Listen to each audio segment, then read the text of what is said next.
ہمارے ہاں نا یہ دور تیزیاں دکھانے کا دور ہے. کچھ لوگ ضرورت سے زیادہ تیزی دکھانے کی کوشش کرتے ہیں.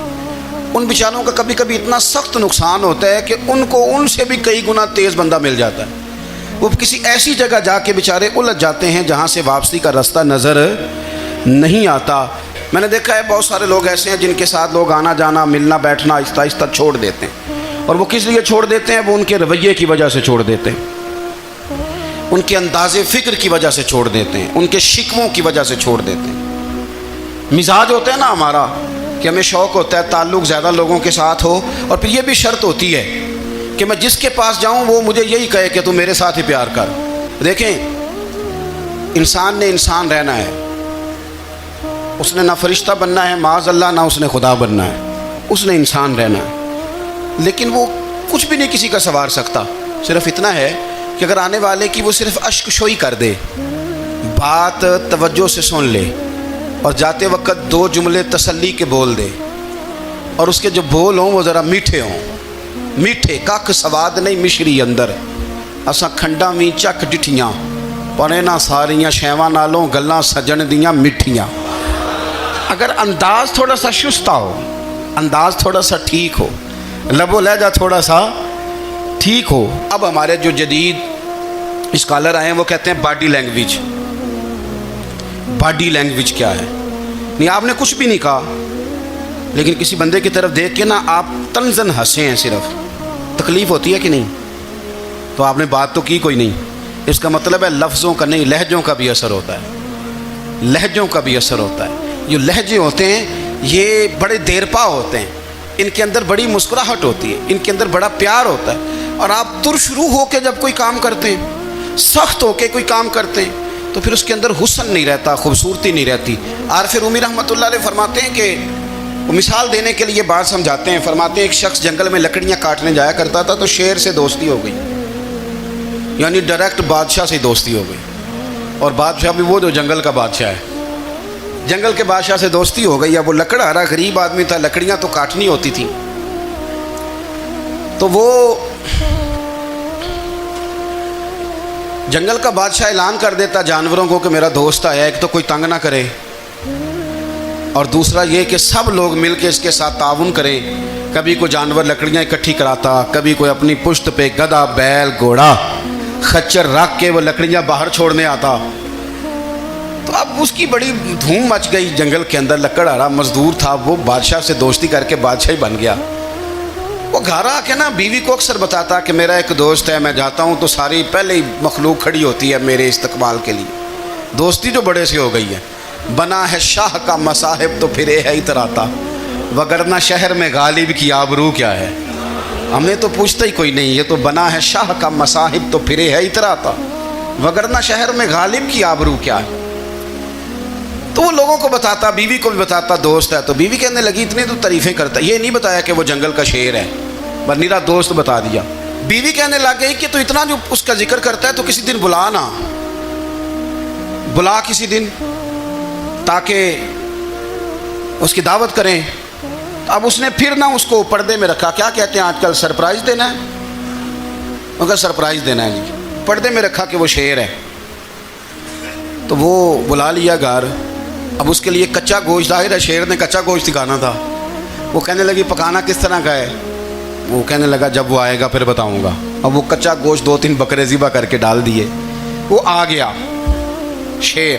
عارف رومی کہتے ہیں جب وہ آیا نا تو اس کی بیوی نے دیکھا تو اس نے ایک سخت جملہ کہہ دیا. کہنے لگی اوہو, میں سمجھی تھی پتہ نہیں کون ہے, اس طرح کے درندے تیرے یار ہیں, کتے بلے دوست بنائے ہوئے ہیں, یہ کیا بات ہوئی.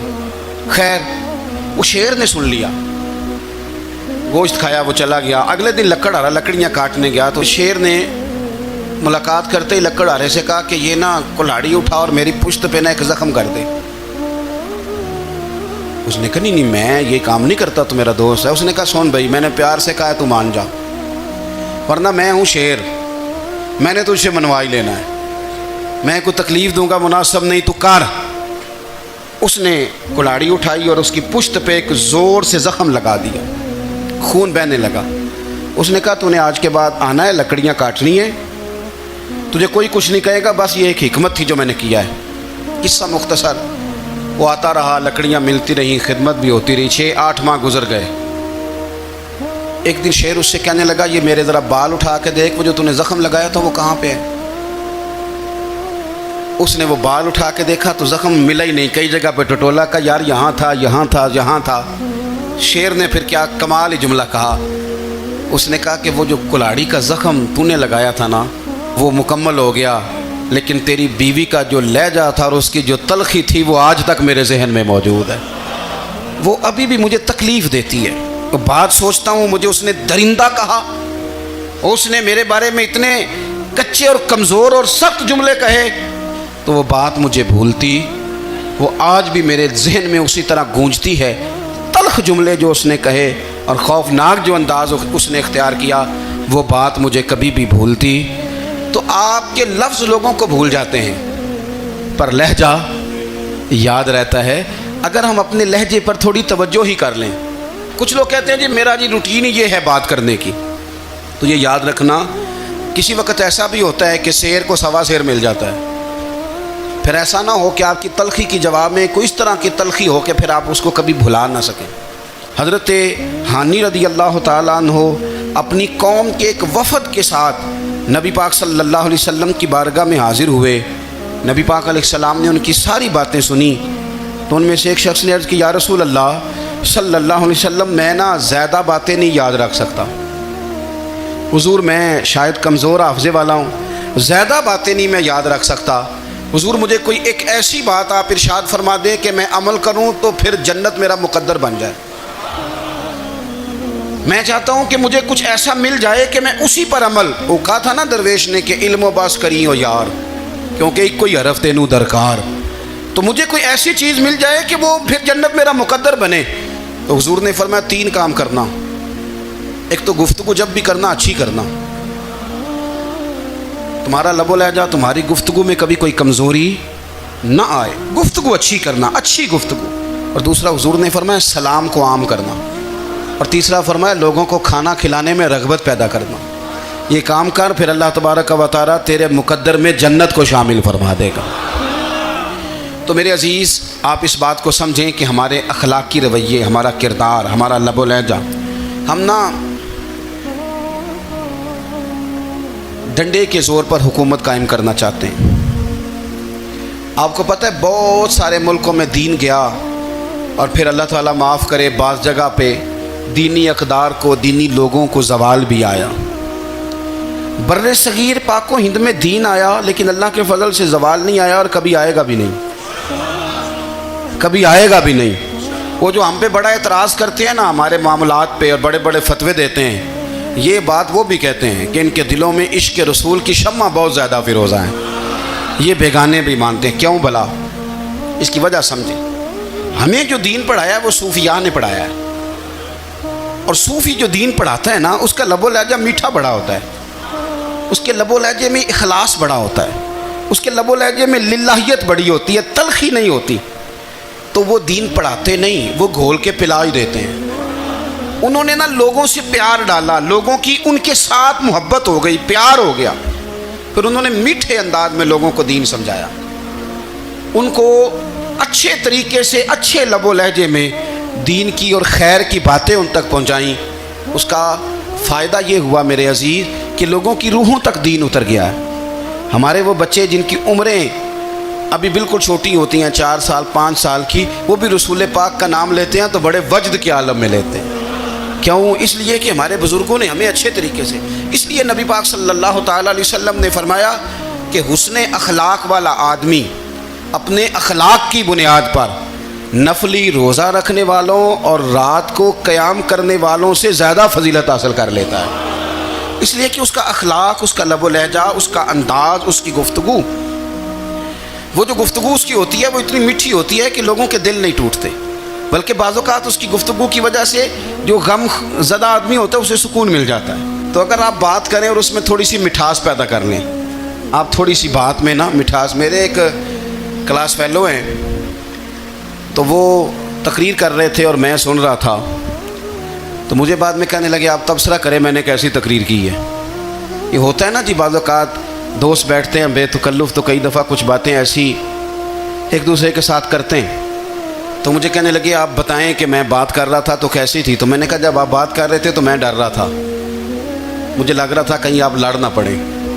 بھئی آپ اطمینان سے بات کریں، آپ تسلی سے بات کریں، آپ خندہ پیشانی کے ساتھ بات کریں۔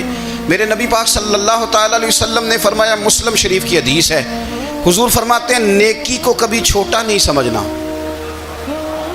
نیکی کو حقیر نہیں سمجھنا، کچھ نہ ہو سکے تو اپنے بھائی سے مسکرا کے بات ہی کر لیا کرو، بات کرو تو تمہارے لہجے میں ترش روئی نہ ہو۔ بعض اوقات آپ تلخ بات کرتے ہیں، آپ کا لہجہ تلخ ہوتا ہے تو آپ کی صحیح بات بھی قبول نہیں کی جاتی، لیکن اگر آپ کے لہجے میں مسکراہٹ ہو، آپ کے لہجے کے اندر خوبصورتی ہو، تو آپ کے اپنے بھی آپ کے بیگانے بھی سب کے سب آپ کی بات کو تسلی کے ساتھ سمجھنا وہ گوارا کریں گے۔ اسی طریقے سے ہمارا دل کرتا ہے کہ لوگ ہماری بات سنیں، ہمارے گرویدہ ہوں، ہم جو پیغام دینا چاہتے ہیں وہ پیغام لوگ اچھے طریقے سے قبول کریں، اس پر لوگوں کی توجہ زیادہ ہو، یہ ہمارا شوق ہوتا ہے۔ اور دنیا میں اب تو فیمس ہونے کا شوق بڑا بڑھ گیا ہے، اب بڑا بڑھ گیا ہے۔ اب تو لوگوں کو نا شاید لوگ مقبولیت اسی کا نام لیتے ہیں کہ میرے اتنے لائکس ہیں، اتنے فالور ہیں، اتنے سارے لوگ ہیں تو شاید میں بڑا مقبول ہوں۔ یاد رکھنا، قابلیت سے زیادہ قبولیت ضروری ہوتی ہے۔ فالور کیا کریں گے اگر رب بھی راضی نہ ہوا تو؟ لائکس کیا کریں گے؟ اگر تو قبول ہو جائے تو پھر چلو کسی لائکس کا بھی فائدہ ہے، کسی فالور کا بھی، اور اگر قبول نہ ہو تو پھر کوئی فائدہ جنوں پریتم اپنا آنکھ ہی نہ وہ اجے سہاگن ہو ہی نہیں۔ تو جب وہ قبول کر لے پھر تو بڑی بات ہے، اور اگر قبولیت نہ ہو تو پھر بڑے بڑے مجمع بھی کوئی فائدہ نہیں دیتے۔ ہماری خواہش ہوتی ہے کہ لوگ ہمیں جانیں، لوگ ہمیں پہچانیں، ہمارا بڑا نام ہو، ہمارا بڑا ذکر ہو، ہمارے بڑے تذکرے ہوں۔ تو میرے نبی پاک صلی اللہ تعالیٰ علیہ وسلم نے ارشاد فرمایا، حضرت ابو ہریرہ رضی اللہ تعالیٰ عنہ روایت کرتے ہیں، حضور فرمانے لگے، تم مال کے ذریعے لوگوں کو اپنا گرویدہ نہیں بنا سکتے، پیسے دے کے لوگوں کو پیچھے نہیں لگا سکتے۔ کتنے کو دو گے؟ دیکھیں نا، پیسوں سے تو بندے کا لالچ شروع ہو جاتا ہے، ایک دفعہ دیں، پھر دوسری دفعہ دیں، پھر تیسری دفعہ دیں، روز دیں گے تو بندہ راضی ہوگا، اور اگر آپ نے 99 دفعہ دیا، ایک دفعہ نہیں دیا تو وہ ناراض ہو جاتا ہے۔ تو کتنا کو لالچ پورا کریں گے؟ تو حبیب پاک علیہ الصلوۃ والسلام فرمانے لگے، تم پیسے دے کے لوگوں کو اپنا گرویدہ نہیں کر سکتے، ہاں خندہ پیشانی سے، حسن اخلاق سے ملو گے تو لوگ تمہارے گرویدہ ہو جائیں گے۔ تمہارا اخلاق، تمہاری خندہ پیشانی، تمہارا اچھا کردار، یہ لوگوں کو گرویدہ کر سکتا ہے۔ مال و دولت سے لوگ گرویدہ نہیں ہوتے۔ تو ہمارا وہ جو روزمرہ کا لوگوں کے ساتھ تعلق ہے، لب و لہجہ ہے۔ ایک صاحب مجھ سے کہنے لگے کہ یہ میں محفل کراتا ہوں، آپ بھی تشریف لائیں، اور میں 20 علماء کو بلا چکا ہوں، اور بڑے بڑے نامور نام انہوں نے میرے سامنے لیے۔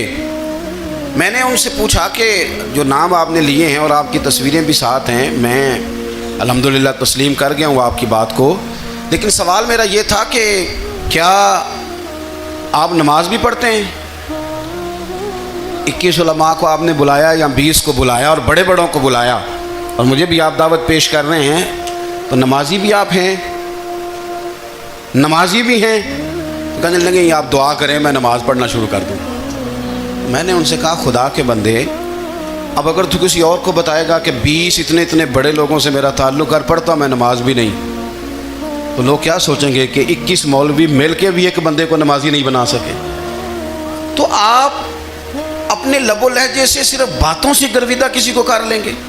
آپ یہ دیکھیں کہ اخلاق کس طرح کا ہے، لہجہ کس طرح کا ہے، آپ کی بات کرنے کا انداز کتنا حسین ہے، اس لفظ کے اندر حسن کتنا زیادہ ہے۔ نبی پاک صلی اللہ علیہ وسلم بھی تبلیغ فرماتے، ہم بھی تبلیغ کرتے ہیں۔ میں اور آپ جب تبلیغ کرتے ہیں تو اس تبلیغ کے اندر شکوہ ہوتا ہے اور تنقید ہوتی ہے، اور بعض جگہ میں نے یہ بھی دیکھا ہے کہ طنز ہوتا ہے، طنز۔ ہم دوسرے کو دین کی دعوت رہے ہیں، لیکن ہمارے لب و لہجے سے طنز اور ترش روئی چھلکتی ہے۔ تو دولت کے پیچھے لگ گیا ہے، تو بالکل جاہل ہے، تو بالکل تیرے خاندان میں سے بھی کوئی نہیں ادھر آتا۔ آپ طنز کر رہے ہیں، آپ دعوت دین نہیں دے رہے۔ دعوت دین تو گلدستے میں رکھ کے پیش کی جاتی ہے، اس کی تو ایک خوبصورتی ہے، اس کا تو ایک حسن ہے، اس کی تو اپنی ایک جاذبیت ہے۔ اس کی اپنی ایک نورانیت ہے۔ صحابہ کرام علیہم رضوان فرماتے ہیں کہ حضرت سعد بن معاذ رضی اللہ تعالیٰ عنہ کا جنازہ تھا، اللہ کے پیارے محبوب صلی اللہ تعالیٰ علیہ وسلم نے جنازے کی امامت فرمائی، اور جنازے کی امامت کے بعد ابھی نہ قبر کے تیار ہونے میں کچھ ٹائم باقی تھا، تو حضور زمین پہ تشریف فرما ہوئے، لوگ قبر کی تیاری میں ہیں۔ بعض اوقات ہوتا ہے نا ابھی قبر نہیں تیار ہوئی تو کہتے ہیں کہ لکڑی کے ساتھ حضور نے زمین کریدنی شروع کر دی، اور دیر تک حضور نے چہرہ نور کو زمین کی طرف جھکائے رکھا، گویا زمین شرف دیدار حاصل کرتی رہی، دیر تک چہرہ نور جھکا رہا زمین کی جانب، حضور نے رخ نور کو پھیر لیا۔ صحابہ کہتے ہیں کہ ہم نہ بڑے، جب حضور ہمارے قریب ہوتے تھے تو ہمارا خیال ہوتا تھا کہ رحمت کی برکھا ہے، اپنے اپنے حصے کا کرم اڈیل لے اپنے اوپر۔ فرماتے ہیں منتظر تھے کہ حضور کب ہماری طرف رخ انور پھیریں اور ہم کریم سے کوئی بات سن سکیں۔ ارشاد فرماتے ہیں کہ ہم بڑے شدید منتظر تھے، دیر کے بعد نبی پاک علیہ الصلوۃ والسلام نے چہرہ انور اٹھایا، دیر کے بعد چہرہ انور اٹھایا۔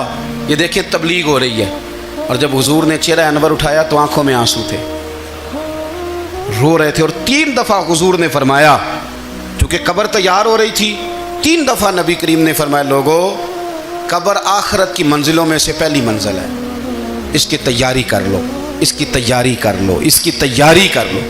3 دفعہ حضور نے یہ جملے دہرائے۔ کیوں؟ ایک میں تبلیغ کرتا ہوں پر اس میں نہ درد ہے، نہ رونا ہے، نہ وہ لب و لہجہ ہے۔ ایک حضور دعوت دے رہے ہیں قبر کی تیاری کی، لیکن اس میں آنسو ہیں، اس میں خاص رغبت ہے غلاموں کے لیے۔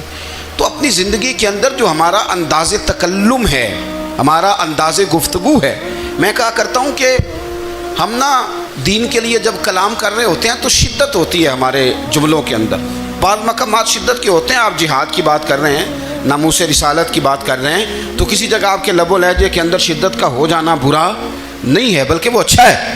لیکن میرے عزیز، ہر وقت ہی کچھ لوگ تلخ ہیں، انہیں کسی وقت بھی آپ ان سے ملاقات کر لیں وہ لوگ آپ کو پریشان ہی نظر آئیں گے۔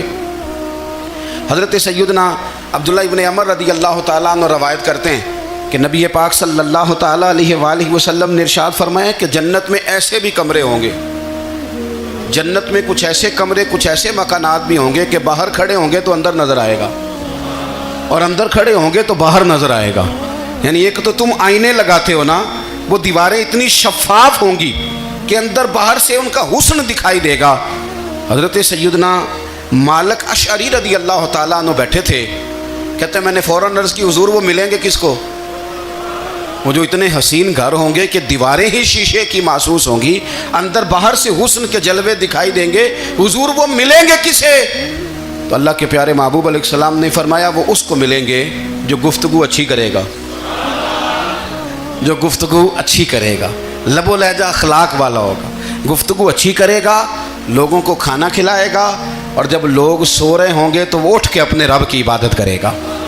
اس شخص کو وہ مکانات ملیں گے جن کی دیواریں آئینے کی مانند ہوں گی، جن کا حسن تازہ ہوگا، جن کو اللہ تبارک و تعالیٰ نے اپنے فضل سے مزین کیا ہوگا، سنوارا ہوگا۔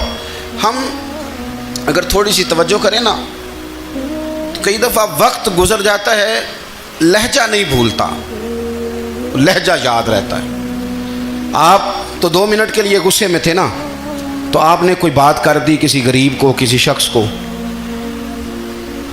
آپ غصے میں تھے، آپ نے کہہ دیا، اس بیچارے نے سن لیا، لیکن وہ باتیں اسے سونے نہیں دیتی، بار بار یاد آتی۔ کوئی آپ کے ساتھ تلخ کلام کر دے نا، کبھی تلخ گفتگو کر دے، بندہ جب سامنے آتا ہے وہ باتیں یاد آ جاتی ہیں، تکلیف ہوتی ہے، اور وقت گزر جاتا ہے۔ لڑائیاں ہمیشہ چل نہیں سکتی۔ لڑائی کتنی دیر کی ہوتی ہے؟ 1 دن کی، 2 دن کی۔ قتل بھی ہوں تو اگر قاتل کو پھانسی بھی ہو جائے تو پھانسی کے بعد بالآخر لڑائی تو ختم ہو ہی گئی نا۔